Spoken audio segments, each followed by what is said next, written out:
A very good evening to you and many thanks for joining us tonight on The Big Story. My name is Sharon Momanyi. Now tonight, President Uhuru Kenyatta has delivered his first State of the Nation address since he took oath of office for his second term.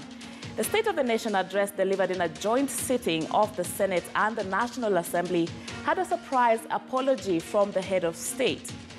Mr. Kenyatta apologized to the nation for anything he said during the campaign period that was hurting or damaging and called on other politicians to follow suit. He further articulated more on the Building Bridges initiative, saying that although the handshake was between him and the opposition leader, Raila Odinga, it was for the good of everyone. The president's speech also exuded a reconciliatory tone when referring to state organs, especially the judiciary that he once referred to as an institution of bandits. This and other snippets of the president's speech are on The Big Story tonight. We start off with his call for unity, which he insisted is not a sign of unanimity. We hope to emphasize that collaboration comprises both competition and disagreement. We did not immediately solve all Kenya's most pressing problems, nor did we see eye to eye on every proposed answer. It is important to emphasize that unity does not necessarily mean unanimity. The Right Honorable Raila Odinga and I stood together, not because we agreed on every item of politics or policy, but because we agreed that Kenya is greater and belongs to all of us. Right, and to help analyze that speech by the president, I have a super panel of lawyers here in studio with me. I have Dr. Lutalala Muhwana and Steve Ogola, as well as Kipruto Arap Kirwa, who is the deputy party leader of Amani Coalition. Many thanks for joining me this evening, gentlemen, and we shall be getting into unpacking that all-important address that we had from the president this afternoon. But today afternoon, our lead reporter, Sophia Wanuna, was at Parliament's buildings where she sought the views of various legislators on the president's State of the Nation address. Here now is Sophia speaking to Makueni Senator Mutula Kilonzo Jr. and National Assembly Public Accounts Committee Chairman Opiyo Wandayi. And I have with me the whip minority in the Senate, Mutula Jr. Thank you so much, Senator, for joining us. What did you make of that speech?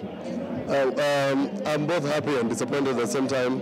Happy that the president took the ultimate political responsibility as the president and accepted that we as leaders were responsible for the chaos that happened in the elections, last general elections, and apologized on his own behalf. And I urge all leaders from wherever you are to apologize to Kenyans for destruction of property and the loss of life. To that extent, then, I'm happy that he realized and happy that I now know that the judiciary will not be revisited.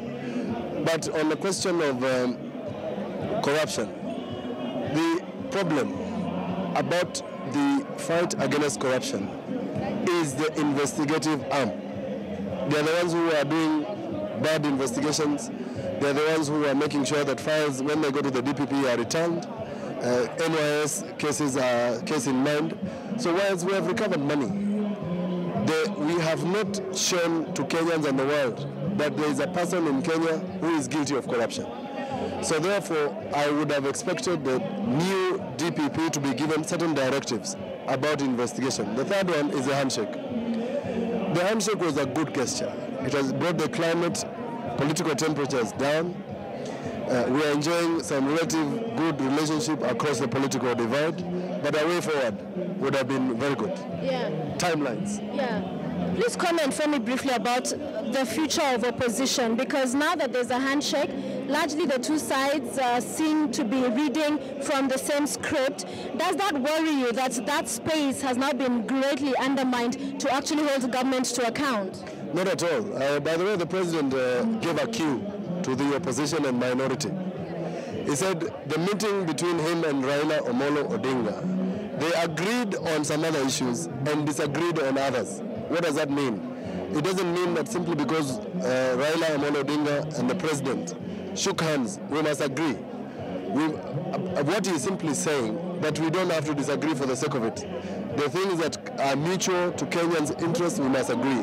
The things that are not mutual to Kenyans' interests, corruption, tribalism, we must say and call it as it is when it happens. Yeah. You've talked about not there being a judicial revisit, but the president was clear about frivolous orders being given, that should not continue to happen. But he did not in the same breath castigate those in the executive that have been disobeying orders. As far as I'm concerned, there's nothing called a frivolous order. An order is an order. It can only be frivolous if it has been set aside. And therefore, the point is that the president was saying that people should not abuse court orders. Similarly, the statement should have been punctuated with another one. But everybody in Kenya should obey court orders. All right. Yes, that is the way to do it. That is the way to do it. Many thanks, Mutula Junior, for that. Also, very quickly, let me speak to Mheshimiwa. Thank you so much for making time for us. You will be remembered by most Kenyans during the State of the Nation address of being very combative, coming out to express opposition to many of the government positions. But now you have all appeared to be in one boat. People are concerned about the role and the position of opposition. There is really no need for concern, because as things stand, we still belong to the minority side of the political formation, and we still play our oversight role as effectively as it can get. What is important is that the handshake has changed the political landscape, and all of us are embracing a partnership with all players so that it can move the country forward. Yeah. Yeah. But where will you see the vigorous holding to account that we saw before? The vigor is still there, and very soon we'll be seeing when we start looking at the accounts of these ministries in my committee of PAC. Yeah, nothing has changed. The government must be held to account, and we must move forward as a country on the basis of zero tolerance to corruption. All right. Yes. Did that speech meet your expectation? Largely it did, because they really talked about the matters of national reconciliation and cohesion. And again, the issue of fight against corruption was largely dwelt on, which was good. The only thing I had an issue with was the matter of the security agencies, when the president attempted to justify their use of excessive force against peaceful demonstrators. Yeah. All right. Many thanks. Thank you so much for the time, Mheshimiwa. And with that, we hand it back to you. Right. Many thanks there. Our lead reporter, Sophia Wanuna, earlier in the day, right after that address by the president, just getting some reactions from legislators there. And we want to get to unpacking more of the areas that the president covered in his address. And I have a super panel with me in studio. I have lawyers Dr. Alitulala Mukhwana and Steve Ogola, as well as Kipruto Arap Kirwa, who is the deputy party leader of Amani Coalition. And many thanks, gentlemen, for joining me this evening. And before we start unpacking the various areas, let's first get a general reaction from each of you very briefly of what really stood out for you in the president's address this evening. Is there anything that really you expected that he hit the nail on the head, or did he say something that was unexpected? I'll start with you, Dr. Alitulala. Very much, Sharon, for the invite tonight, and thanks for giving the opportunity to discuss this topic about the state of the nation address by His Excellency the President Uhuru Muigai Kenyatta. It is a privilege for me because I have an occasion to dissect and share my thoughts with the Kenyans viewing tonight.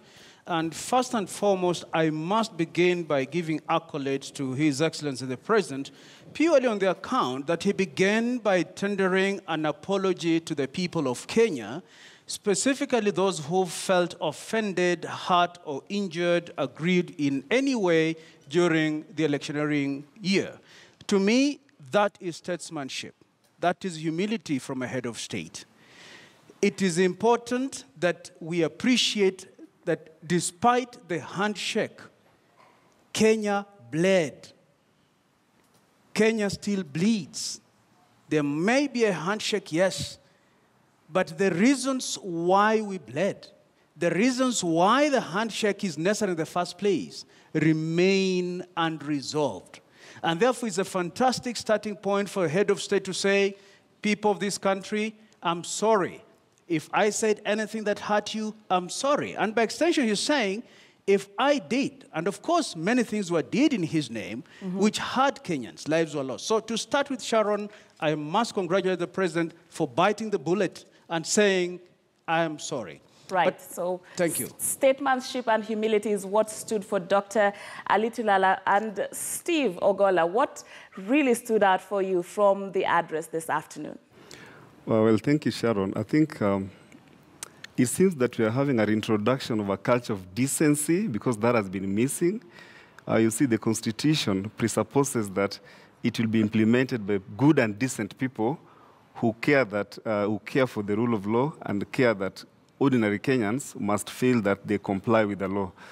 So when you see the president coming out and apologizing, I look at it through the lenses of decency because in the run-up to the election, the culture of indecency, bad manners, lack of responsibility, or a sense of shame is what brought us to where we are, almost to the brink of precipice. So I think the politicians may take cue, they should take cue from the president, and I hope that this handshake is not a cosmetic gesture.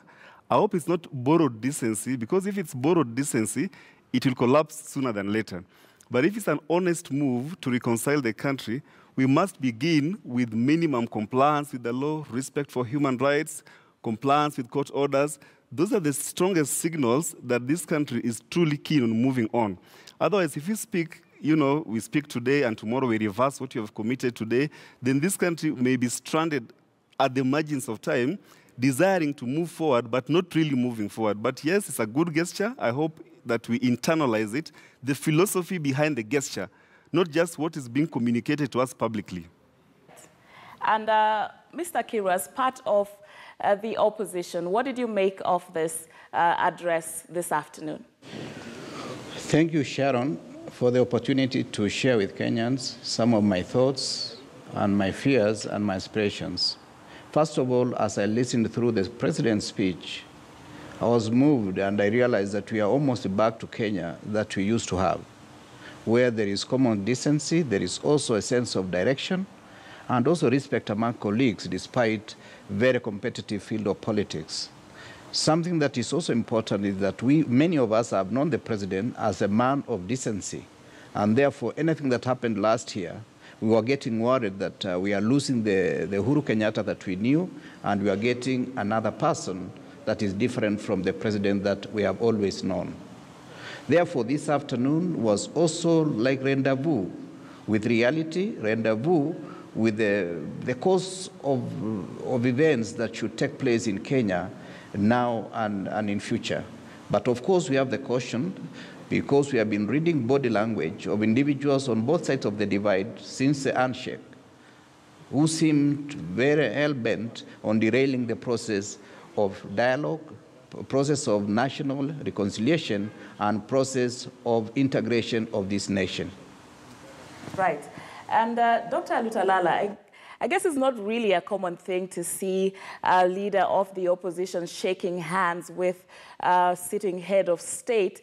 And whilst this gesture of unity and bringing Kenyans together is one that many would sigh and say is really what Kenyans wanted, the nation wanted, what then is left of the role of the opposition, because they have a role in governance, oversight and whatnot, keeping the government, sitting government in check.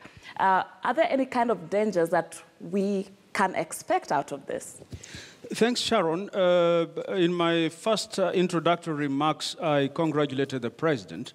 And allow me to carry on from there before I venture into answering your question by saying that having tendered his apology to the people of Kenya, the president now needs to walk the talk and engage in what we would call restitution of sorts. Because, as I've said, we are here because we took a wrong path as a people of this country, and particularly as the politicians of this country. Therefore, it is important that the apology does not just remain cosmetic. What my learned colleague, Steve Ogolla says that the philosophy of the handshake ought to operate. So I expect that the president will now walk the talk and make this particular State of the Nation address have a departure from the past. We know that many times these speeches are for the moment and thereafter they count for nothing. Now, let me go to your question as to whether there is to be the opposition, if I rephrase your question correctly. First of all, Sharon, it is not rare in this country that handshakes have happened. It happened in the 60s between Jaramogi Odinga with Kenyatta. It happened between Honorable Raila Odinga with Baba Moy. It happened again between Odinga and Mzee Kibaki. Therefore, it is not new. But having said that, the magnanimity with which Honorable Raila and Honorable Uhuru Kenyatta shook hands must be praised for one singular purpose, that by the very act of that handshaking, the tension that was prevailing in the country was deflated. But that is not the end in itself.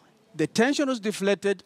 We do not have haki yetu anymore on the streets, but that is not the end. It is below. People are asking, those who believed in Raila are asking, was Canaan destined on the steps of Harambee Avenue? He has assured the people that, look, my brother Uhuru and myself have agreed on putting Kenya first. So we await to see what it is that they have agreed. However, therein lies the risk, Sharon, that if indeed Honorable Raila Odinga was the epitome of the opposition, and I'm using the word if indeed, he was the epitome of the opposition, and he has then walked the opposition into working with Jubilee. The question is, therefore, is there a functional opposition? Mm-hmm. And this is precisely why those who are already talking about removing the presidential system of government and bringing what is ordinarily a hybrid, where we have the parliamentary system of government with a bit of presidential, might be something that people of this country may have to look at, because we need to have a functional opposition. The presidential system, as is currently constituted, has worked in such a way that the winner takes it all, the loser loses it all. So we do not have a functional opposition now. The Constitution does not give the opposition the official facilities such that they'll continue to operate like they operated before. So my answer to you, without taking a lot of time, is we face dire peril as we stand, because Honorable Raila and his NASA people have walked us into government. So who is opposition, who is government? Right. And briefly, I'll just ask our other two guests to chip into that, whether you say that the Constitution doesn't really give the opposition the instruments that it would need to be functional, and we'll get into that in a bit. And indeed, the handshakes was a common feature in Parliament today. And at one point, everyone in the plenary was shaking hands. And the highlight of it all was a handshake between the President and Embakasi East Member of Parliament, Babu Owino. Later, at the garden party, Babu Owino, who was at one time a fierce critic of the President, said that he was ready to work with him. When asked how he felt about the President's speech, Babu gave it a score of 10 out of 10. Let us shake hands and embrace our neighbors.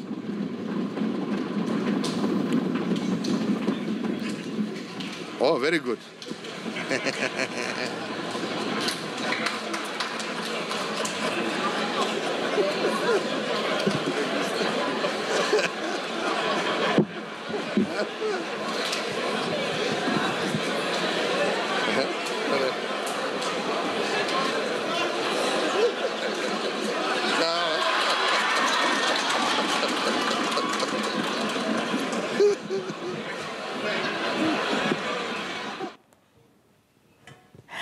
All right, and Steve, I want to get your sentiments on this.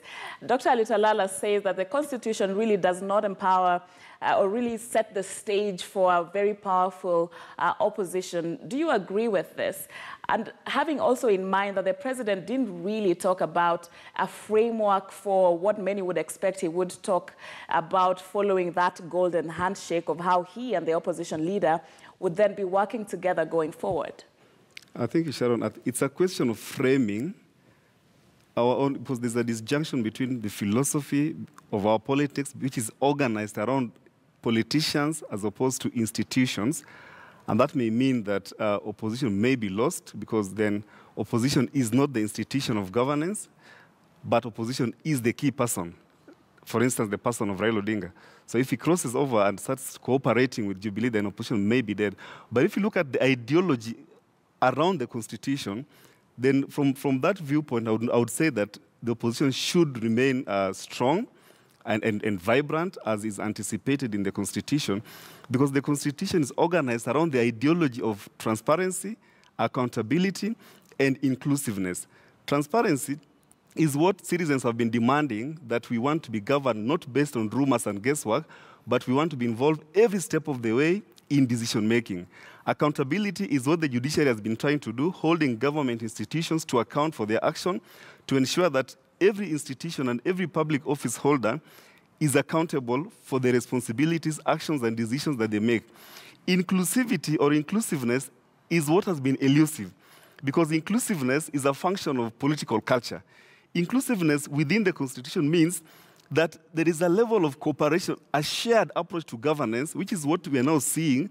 And I'm hoping that Uhuru Kenyatta and Raila Odinga have been co-opted into the philosophy that is already predicated upon within the Constitution, the philosophy ordained by the Constitution of cooperative governance, which means even if you are in the opposition, you have a role to check, and fault the government where the government has done wrong or maybe failed to perform its functions without necessarily losing the integrity of your voice. That is the kind of inclusiveness to governance that we look for. But if you look at the framing outside the Constitution, inclusiveness has been framed to mean dishing out of positions, including political figures, into government. I think at this particular point in time, it's better that we Kenyans must debate and distinguish the two. There is the mismatch between our political culture, which means that politics is organized around individuals as opposed to institutions, and the intended approach which the Constitution has required, which means the ideology of inclusiveness means even if you're in the opposition, you still preserve the integrity of your voice and you can check the government without being considered to be disruptive of that government. Right. Yes. And Mr. Kirwa, the president in his address spoke about the need to change how we approach the politics of competition in the country, and really saying that we need to put an end to unrestrained political competition. What do you think this really means in practical sense? Is this also alluding to that call to have the Constitution amended, expand the executive? Well, I think the president was clear, and it is in line with the discussions they had with the Prime Minister Raila, that we need to lay a broad framework for Kenyans to discuss. And something that has been worrying me is that many Kenyans are jumping into the details of the issue of the handshake, instead of looking at it as a framework within which we can discuss some of the things that we need to look at, given the fact that the Constitution that we have today, even the setup of the opposition, is neither the American system or the Westminster system. It is somewhere that in between. And we as Kenyans must ask ourselves, can we look for a system that gives us some organic system acceptable to the Kenyans in terms of addressing their aspirations, their wishes, and the future as we make progress? Number two, it is also important that when the Honorable Raila shook hands with the president, he never crossed over to Jubilee. It was two leaders who were competing last year and part of this year, saying that let us put the game that we had last year down, then we discuss the issues that afflict this nation. And those issues are many. Some of the issues they have mentioned, the issues of reforms, the issues of national reconciliation, national dialogue, but those are not the exclusive issues. There is also the issue of inclusivity, such that any time a Kenyan should not feel part outside the government, regardless of whether he voted for the government or not. Right, and of course, other than that call to unity by the president in his address, he also really talked a lot about issues, within the Big Four agenda of the Jubilee. And we want to just discuss a little bit about that later on when we come back, because right now we want to take a short break here on The Big Story, but don't go too far.